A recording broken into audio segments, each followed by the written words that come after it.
All right, good afternoon, 7th grade. Good afternoon, Miss Kroner. Hey, morning crew. How would you like to give my afternoon crew the best good afternoon possible?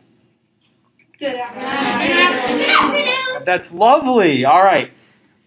Afternoon group. Afternoon group. I know we can't hear you, we're in the past.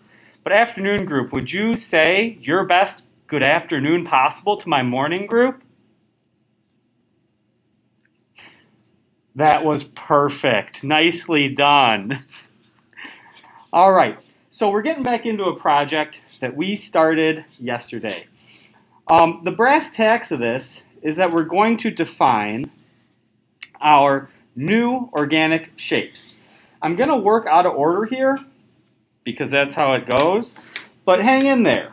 So you're going to find your new organic shape, and wherever the color meets the white, you are going to trace and define. You want to try to get the color to be totally enclosed. So you want to work careful, considerate, even pace. Right now, what I'm defining is what I'd call an interior shape. It's totally surrounded by color.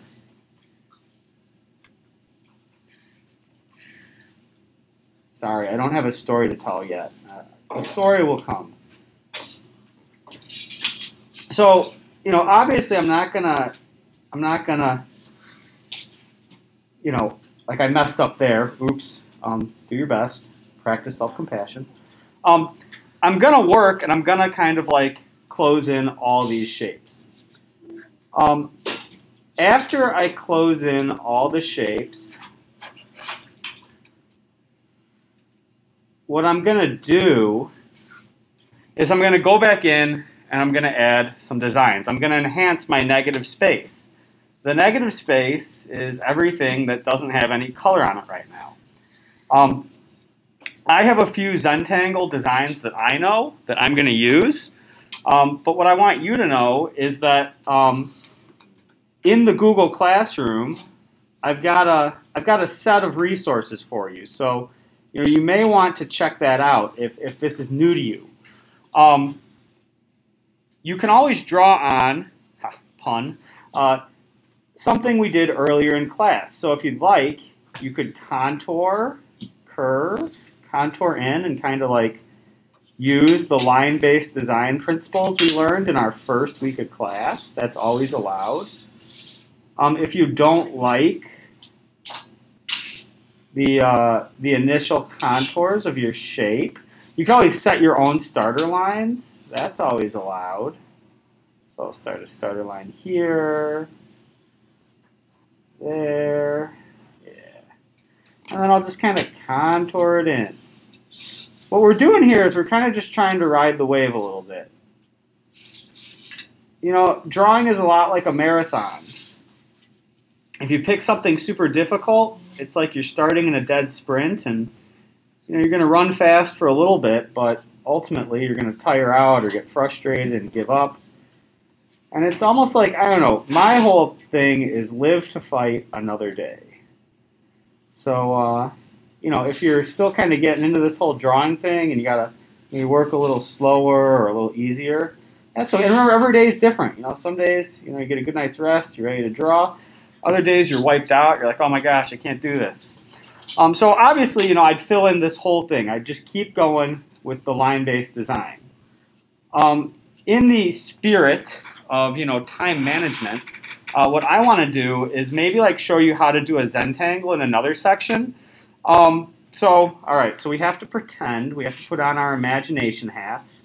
All right, so let's imagine Mr. Seidel finished all the line work. Right? Okay, you guys have such good imaginations. I can feel you guys imagining. Is that a word? Okay, let's pick this area. I'm just going to chunk it out. I'm going to use a square because it works best with this Zentangle that I've memorized this. Remember that I'm not necessarily better than you guys. I've just had more time to practice. So, and this is I got a lot of negative space. Some of you guys and gals, You have less negative space, so you got to be more careful. Some don't. But don't worry, this is still your practice assignment. So if the worst has happened and you're realizing, oh my gosh, my splatters are not very good, that's okay. Anyways, the nice thing about Zentangles is you kind of batch out your steps. If you need to, you could practice one on a second sheet of paper. That's allowed, you know. I like to batch out my steps. I think it's interesting. It's kind of like very like meditative. You know, one simple step over and over and over. Fear not the man who knows 1,000 kicks. Fear the man who has practiced one kick 1,000 times. Bruce Lee. Don't kick your classmates. Let's see that. Ooh. Yeah, I know. It kind of looks like hands on the clock in the beginning. Whoever's thinking that. I can sense you thinking it. There we go. So let's see. Horizontals are always a little trickier. So if you haven't noticed, I'm using a Sharpie with an ultra fine point. Kind of my old standby. But I'm going to get to a fill in a second. You know, F-I-L-L. Like I got to fill it up with a tone. So, you know, do yourself a favor. Do my art budget a favor. If you know you're going to be filling in, swap that out for a Sharpie fine point.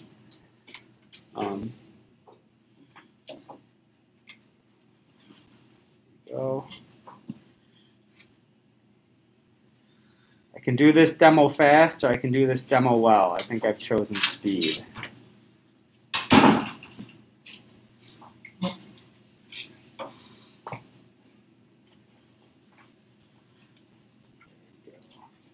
So yeah, so obviously I'm not demoing great technique. You know, I'm trying to get this done so you guys can get to work, which isn't a terribly awesome excuse or reason, so bear with me.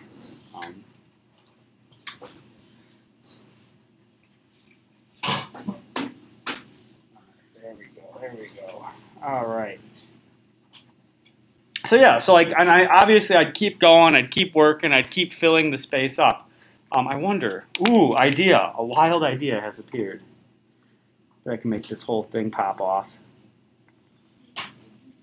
Yes. I did not plan this last touch. Right? The microphone, afternoon group, the microphone isn't picking up the wild applause that the morning group is giving me right now for how cool this is. So it's, oh, there it is, the microphone. The microphone kicked on, lovely.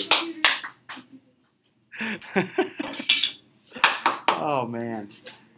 Oh, I think, all right, so this demo's gone great. I think that deserves a cup of coffee. Hey, can anybody in here take my car to Dunkin' and grab me a cup of Joe? Yeah, I can. All right, yeah, let's send Max, Jatin, and Joe. Come on over, yeah. Reach from the other side, reach from across. All right, let me get my car keys for you. Where are they? Oh, shoot, where did I put my car keys?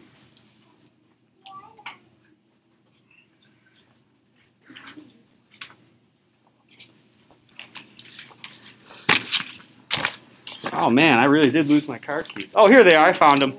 All right, take my car keys, please. All right, see you in 15 minutes.